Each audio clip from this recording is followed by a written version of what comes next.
Hello friends. चलिए हम लोग इस वीडियो में सॉल्व करेंगे एच.सी. वर्मा बुक की chapter electric field and potential के क्वेश्चन नंबर 40 को।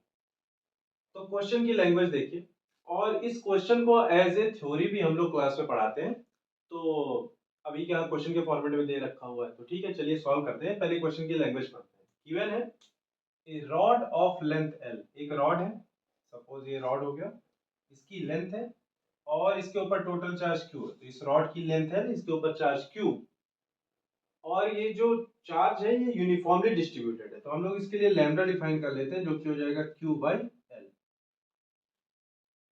It is bend in the shape of a circle.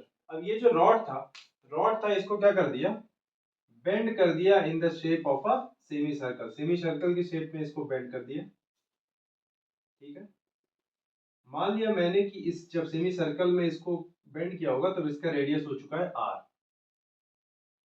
Find the magnitude of the electric field at the centre of curvature of semi circle. Suppose मान लीजिए ये जो semi circle है उसका centre है ई। इस सेंटर पे हमको क्या पूछ रहा है, इलेक्ट्रिक फील्ड पूछ रहा है, उसका मैग्नीट्यूड पूछ रहा है। ठीक है, तो अब हुआ क्या होगा कि देखिए इस रॉड पे तो हर जगह ये रॉड तो पूरा चार्ज है। मान लिया मैंने कि इस पे सपोज पॉजिटिव चार्ज लेकर के रखा हुआ। इसकी वजह से यहाँ पे सेंटर पर, सेंटर ऑफ सेमी सर्कल पे एक इलेक्ट्रिक फील्ड आएगी। उस इलेक्ट्रिक फील्ड की वैल्यू मुझको पता है। ठीक है, तो करेंगे क्या, करते क्या है, हम लोग सिमेट्री के हिसाब से ऐसा करेंगे कि यहाँ पे जाएंगे, सपोज यहाँ से गए थीटा पे, डी थीटा का एक छोटा सा एलिमेंट पकड़ लिया, डी थीटा का एक छोटा सा एलिमेंट पकड़ा। ठीक है, एक्चुअली में उतना भी बड़ा नहीं है, ये ऐसा लग रहा है कि थीटा जितना बड़ा, बस छोटा सा है, बनाने के लिए उतना बड़ा बनाया गया। बहुत छोटा सा ये एक एलिमेंट पकड़ा मैंने, इस पे चार्ज मैंने बोल दिया डी क्यू, इस पे चार्ज मैंने बोल दिया डी क्यू। तो इस पे चार्ज कितना आया होगा, तो डी क्यू को मैं लिख सकता हूँ lambda into DL. DL is the length, this small length, और हमको ये लेंथ पता है, हमें पता है थीटा होता है आर्क अपॉन रेडियस। तो ये आर्क की वैल्यू हो जाएगी थीटा इंटू रेडियस, तो डी थीटा इंटू आर। तो ये डी क्यू आ गया lambda into R into D theta. ये आ गई वैल्यू डी क्यू की। इसमें कहीं कोई दिक्कत नहीं होनी चाहिए।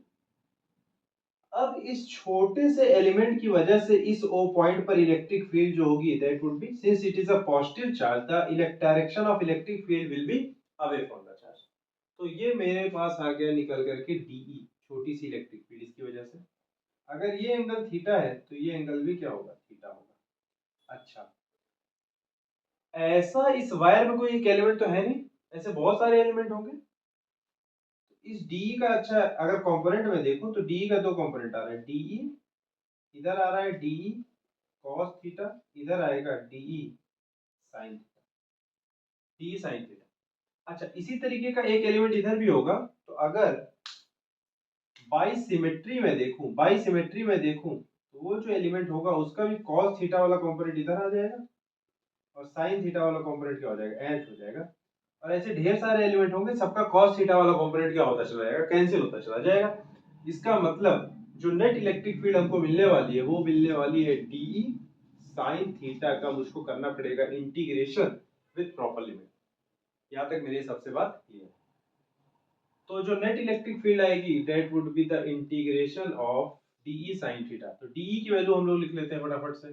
डी क्या है, electric field due to this small element. तो डी विल बी के है 1/4 pi epsilon naught D Q, D Q की वैल्यू हम लोग निकाल ही चुके हैं, अपॉन आर का स्क्वायर। तो इसकी वैल्यू हम लोग उठा करके यहाँ पे रखते हैं। यहाँ पे हमको क्या मिल जाएगा, और डी की वैल्यू हो जाएगी के डी क्यू की value lambda R D theta upon R square, और यहाँ पे आ जाएगा साइन थीटा। और लिमिट कहाँ से कहाँ तक होगी थीटा की, जीरो से लेकर के, थीटा यहाँ से मेजर करना शुरू किए जाते जाते जाते जाते 180 डिग्री तक।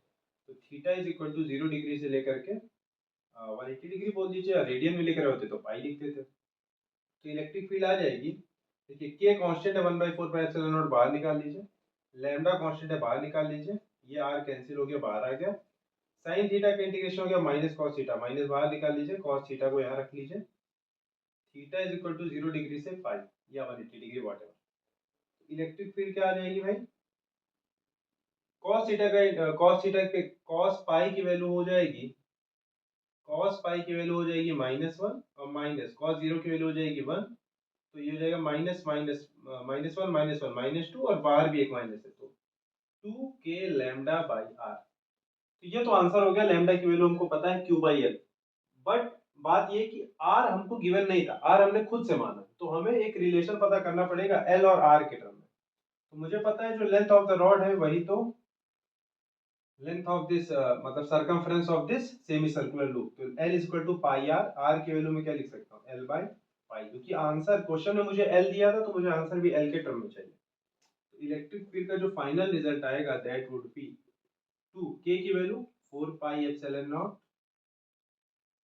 लैम्डा, लैम्डा की वैल्यू Q बाई L और R की वैल्यू L बाई पाई, तो L स्क्वायर बाई पाई, देखिए पाई से पाई कैंसिल आउट हो गया, ये आ गया 2, तो Q upon 2 epsilon not L square, Q upon 2 epsilon naught L square. This is the value of electric field at the center of this semicircular ring.